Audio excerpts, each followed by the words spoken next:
Cue sad music.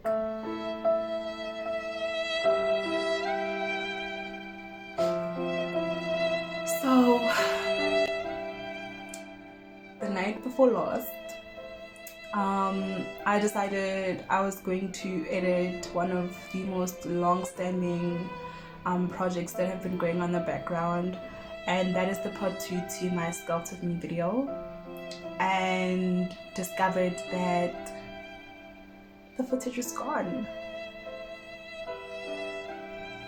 Gone! Yo! Anyway, right, and I don't know what to tell you guys. I genuinely don't know what happened. I genuinely know that it's on my laptop, but my laptop isn't registering them as videos.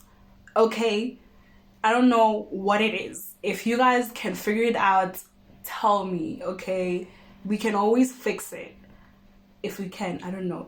I don't know, but if you can, hopefully we can fix it. Okay. But basically my videos now are images, and I don't mean a series of images like 60 whatever frames per minute type of thing. I mean the preview image of a video is what I have as a video. Okay, so I told myself, you know what, the mere fact that I still have these videos, I'm gonna make it work. Okay, like I'll figure it out, and here I am figuring it out. My apologies, because it's gonna be a much longer video because of the way I'm gonna have to do things, but to be honest, I don't want to have you guys waiting on something that was never gonna come. That'd be really unfair for you guys. And I know for a fact that there are people who have been following along, people that have been asking me, when am I gonna post part 2? So I'm gonna make do with it, okay? Just please be patient with me. I'm gonna work with it the way I can. Also, because in this video I'm going to be talking a lot and actually taking you guys through the steps to kind of explain what my video would be explaining. I know that some of you guys aren't actual art students or whatever, and you might not actually know what I'm talking about. So tell me if you would like or appreciate or want me to include more of explanation over my art stuff, even for basic stuff, because I can be like, it's just drawing, you can see what my hand is doing. But if you genuinely want me to explain, or if you want me to have tutorial videos over certain things that I do in videos, do comment that down below. That is like genuinely nomaganjani. If there's something that you would like me to create a video for or of, just put it in the comment section, guys. I'm not a mean person. It's content at the end of the day, and it's for you guys. So if you guys want to see something, tell me, okay? Comment section. And if you don't want to put it in a comment section where everybody can see it, I have a linked tree in my just in my page description, channel description. So you can just go on my link tree and choose a social platform, okay, to DM me on, and then that solves the whole everyone publicly seeing what you're sending me. But that don't mean send me weird things, okay? I will block you. Anyway, yeah, so guys, I'm super sorry that this video is gonna be long, but bear with me. I'm genuinely trying to work with what I have, and I will try and fix this problem by just posting as soon as possible, because I don't know if this is a time sensitive thing or if it's a matter of immediately when it got on my laptop was just like, yeah, I'm gonna save this as a picture. So I don't know what it is, but I feel like the most effective way to overcome this is just, if it's on my phone, it needs to be in YouTube video format before I put it anywhere else. That way I have 2 things that I can go back to, either the YouTube video or the clips that I have that make up the YouTube video. So I'm super sorry guys, please bear with me, and I hope you enjoy my quick thinking solution. And yeah, okay, hello creatives, officially welcome to the second part of my Sculpt with me video. So the intro is a bit hectic because I'm a little bit on the vent, you know, I'm venting a lot, I'm saying a lot. But anyway, I'm gonna walk you guys through the images, right? I'm going to have the image here. Okay, I'm gonna put the image here and I'm just gonna have you like see the image, and then I'm gonna explain what is going on in each image until we catch up to the final step or the final footage that I actually do have. So it's gonna be quite an extensive video, being honest, because I can't fast forward, I can't choose a clip to show you. So I'm gonna try not to talk a lot because I know myself. But anyway, let's get into it, okay? So as you have seen from the final of my Sculpt with Me part 1 video, that's the final results of it, okay?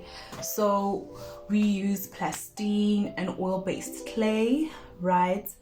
Then right when we got back, we started with the silicone layer basically. So what we're doing is we are mixing up our silicone, the rubber base, with the hardener. Yes, we mixed it up and we started putting on our silicone, right? In total we have 3 layers. The first one is super liquidy because we need as much detail grabbed by the silicone. So it needed to be super fluidy so it can get in all the nooks and crannies and all the details that we put into our sculptures, right? And we did an ultimate of 3 layers. So at the very end, it went from a very translucent pink to a very thick pink. With the final layer, our ultimate goal was to make sure it didn't have any funny shapes, okay? Because after the silicone layer, we had to make a mother mold, right? We had to make a mother mold cast, right? So this is what's gonna hold the silicone mold of our sculpture in place when we want to mold the sculpture out of our silicone cast cap. What? Yeah. So so the final layer, we mixed in a lot of hardener, the thing that makes it dry faster and thicken up, so that we can get a nice thick consistency and make sure like you don't see any harsh corners, anything like any indents or whatever. As you can see, my sculptures fro, so like the back of the neck, the ears, the chin, you know, those things, we needed to make sure that the mother mold could easily slide in and out, you know, on and off of the silicone cast, right? That way it's not hard to take it out, because once you have a solid inside, it's kind of gonna act as an anchor if you have things holding on to it, you know. So thereafter, after we were done with the silicone, we had to start with the cast. So with the cast, we did this, you know, helmety things. Guys, I know you've seen those videos where they're doing the sculptures and then they're using this like fiberglass with this yellowy resin, and they have things going up like this, and we did that, okay? That was me and my classmates, okay, up there in the sculpture studio. But anyway, right, so we had to make like a separation border thing. We used clay, we needed to make sure it was flush, we needed to make sure it was like crisp, 90 degrees. That way, again, we didn't have anything hooking onto things, so we needed to make sure it was flush, straight, flat. you know, as possible. So when you put in this shield guard with the clay, where you're going to separate it, you need to be dead smack in the middle. Again, if you think of a ball, if you put it here, it's kind of going to act as a hook when you take it off, because this part is now solid in there. So you need it to be dead smack in the middle so it just slides off, right? So that's was like the do or die thing when it came to this, because if you mess it up, I'm sorry, there's a huge chance that everything's gonna be just kaput, okay, in the trash. So we did that. So we do the border with the clay, and then again we used fiberglass sheets, and we mixed a sort of resin again with M1. Is it M1? Yes, with M1. And we basically, that's the glue between each fiberglass layer. So it was the mixture of the M1 with the fiberglass on top, then M1 on top again, and the fiberglass, M1, fiberglass, M1, fiberglass, M1. And we did this in 3 layers again. Certain parts had to be thicker than other parts because that was where the corners are, you know, so you needed to make sure everything was packed in.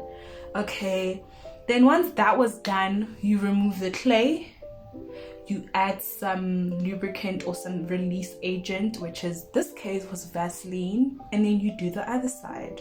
You don't remove the work you did, you just do the other side. Then you do the other side, same thing, M1 fiberglass, M1 fiberglass, M1 fiberglass, and let it dry. Once that is done, you just let everything dry completely, all in all.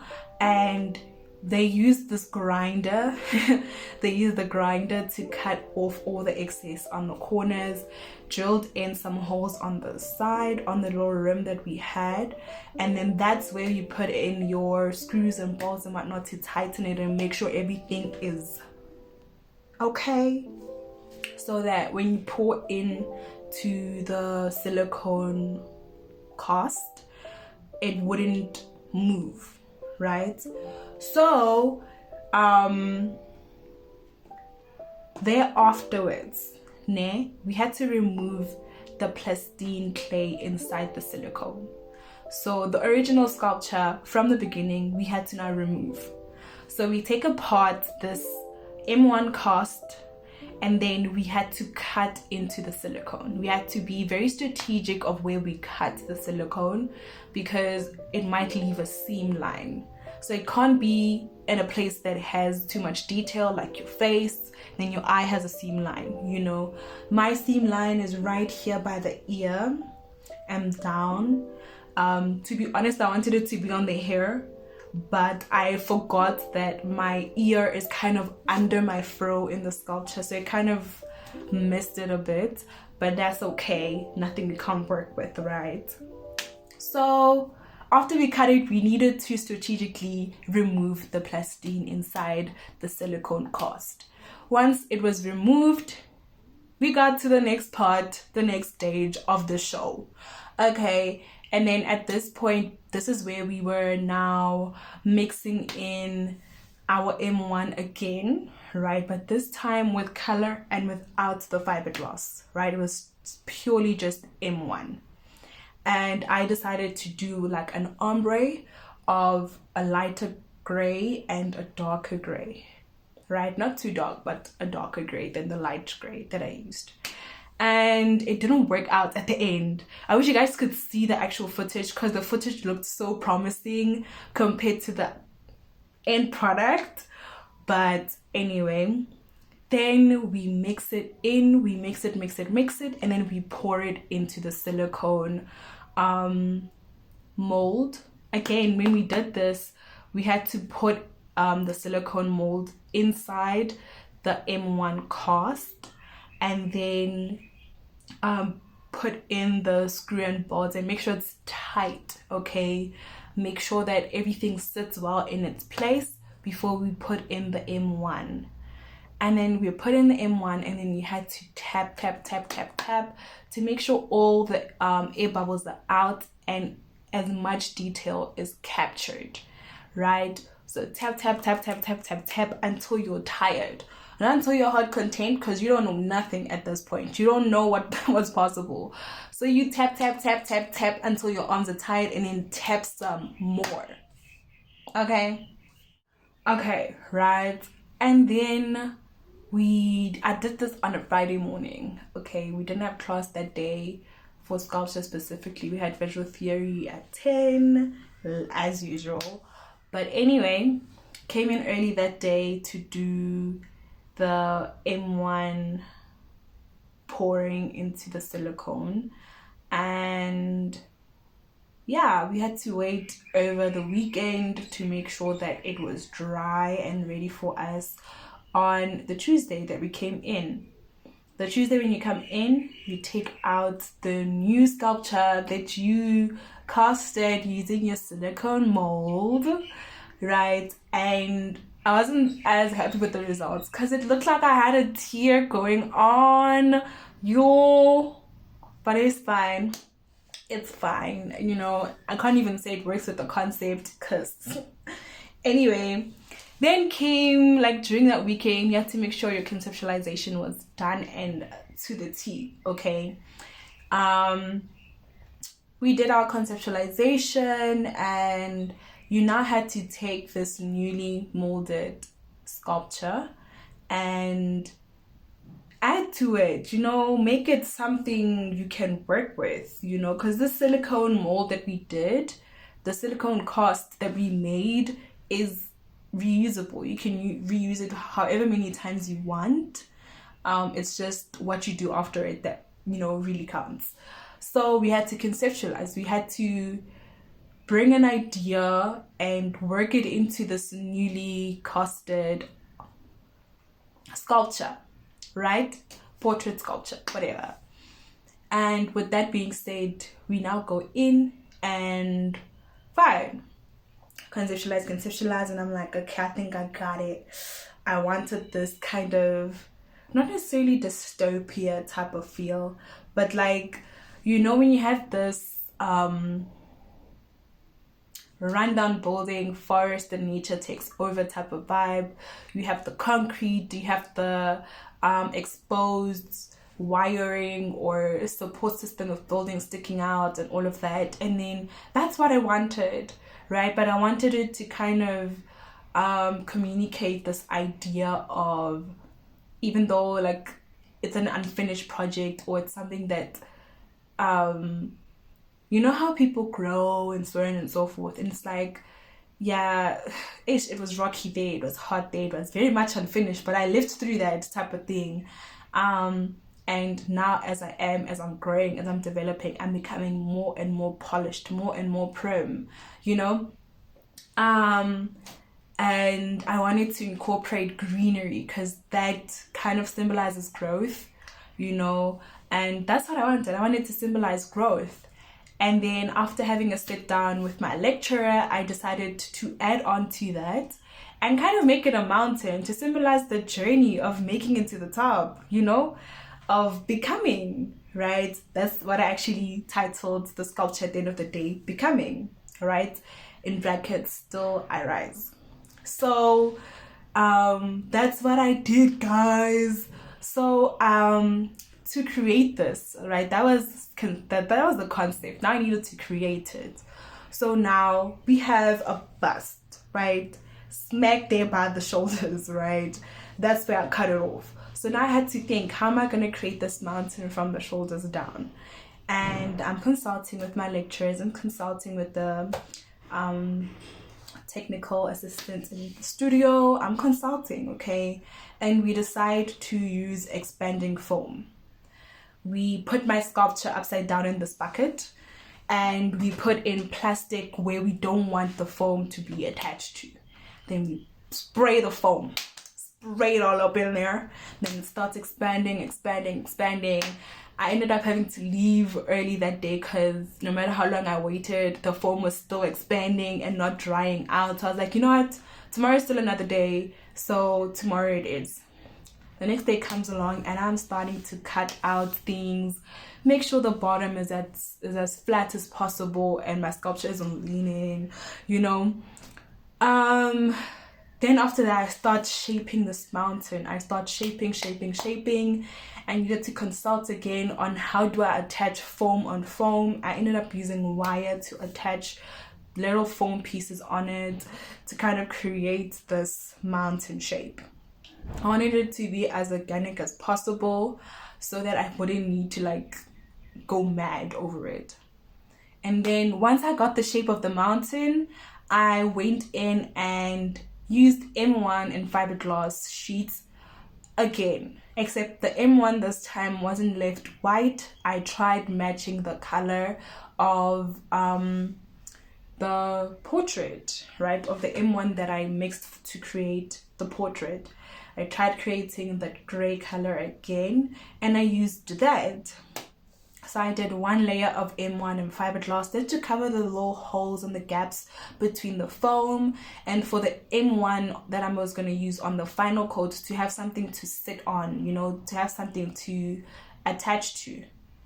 Then I did the M1, I put the M1 on there, and that was good, right? That wasn't my final layer though. Once that was done, I was like, listen, I want a base, okay?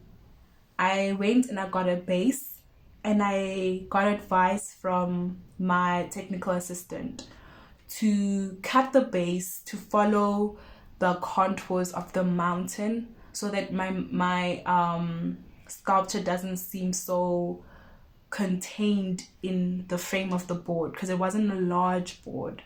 It was like just there, you know, just capping it in between, like right where the sculpture ended, you know. So also it was square, and my sculpture is very much organic shaped. So there's some places that had like tiny spaces and others that had larger spaces. So then I had to cut the excess wood.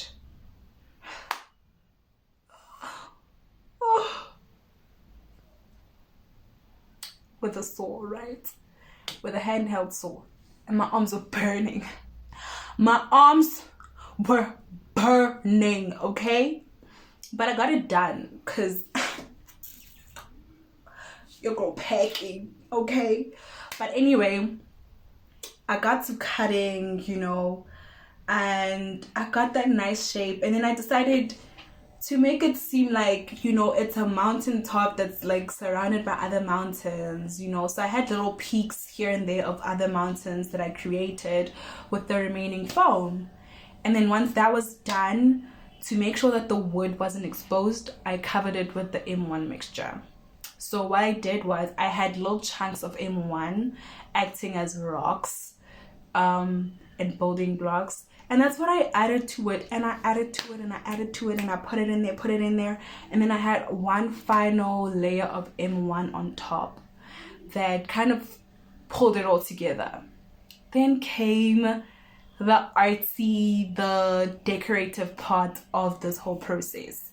What I did was I diluted acrylic paint. Here and there I used gouache. Ooh, sorry, so don't run away, I'm sorry, okay?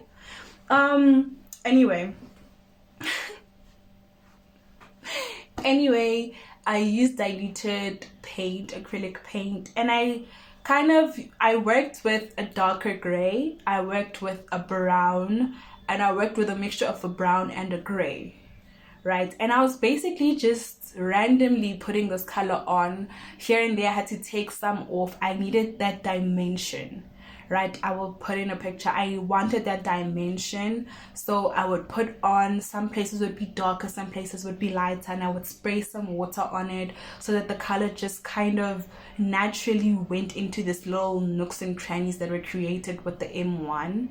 And then thereafter I went home with it. That was the last thing I did during class time. Then I went home with it. I came back with it to race, and this is where the video comes in.